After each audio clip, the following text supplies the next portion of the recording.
Always be ready to share a reason for the hope that lies within you. And the first time I met a Christian who was ready with that was in college. So I've already decimated the faith of a lot of people going up to college. And then I get to college, very confident in myself, and I meet a friend. Now, this friend and I were out on a public speaking and debate tournament, and we were sharing a room together, and I saw him one night reading the Bible. And I thought, okay, this will be fun. Let's take down another Christian. It'll be amusing. And so I look at my friend, his name was David. I said, David, do you realize that book you're reading is not trustworthy? It's been corrupted over time. And he's reading his Bible, and he closes it, and he says, go on. Which should have been a sign for me that this wasn't going to go my way, but I just kept going. And I said, David, Jesus spoke Aramaic, did he not? And then the earliest church was in Palestine, it was in Jerusalem, it was in Israel, so they must have spoken Hebrew. But by the time the New Testament's written, it's written in Greek. So you have a translation of Jesus' words before it's ever written down. And then the New Testament that lasted the longest period of time in the church was not actually in Greek, it was in Latin. So you have another translation, then it's in Latin for 1,000 years before it comes into German, and from German it goes into English, and that's where we get the KJV. It's a translation of a translation of a translation of a translation of a translation, which is why you have the KJV, the NIV, the ESV, the NASV, the who knows what V. You got so many versions of the Bible, how can I know which one is actually the Word of God?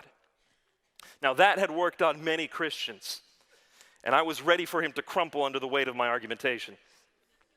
But David looked at me and he said, Nabil, let me ask you a question. Just a few minutes ago, I heard you speaking to your mom on the phone. Was that in English? I said, no. And he said, but when you told me what she said, you told me in English. Was that a corrupted translation? No.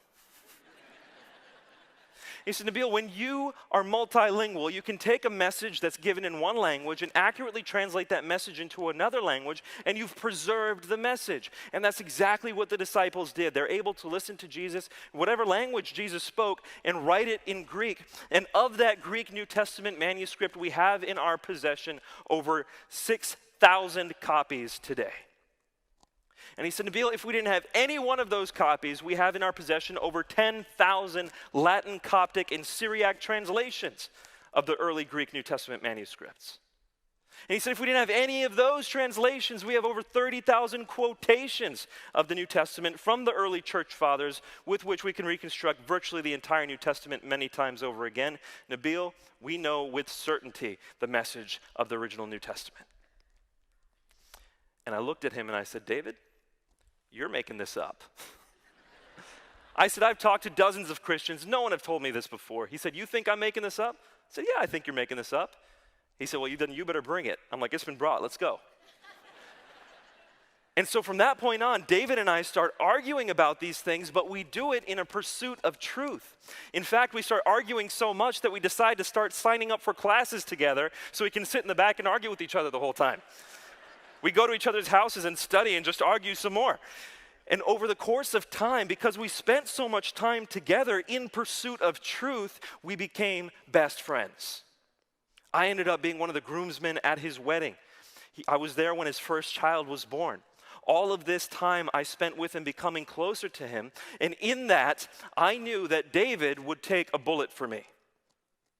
And when you can trust someone and they share the gospel with you, it makes a huge impact. If you don't know you can trust someone and they tell you to lay down your life and pick up the cross, why would you listen to them? But if you have someone who's trying to tear down your worldview and you know that they love you, then you will engage with them and you will listen to them. So that friendship was absolutely critical in order for me to begin to hear the gospel.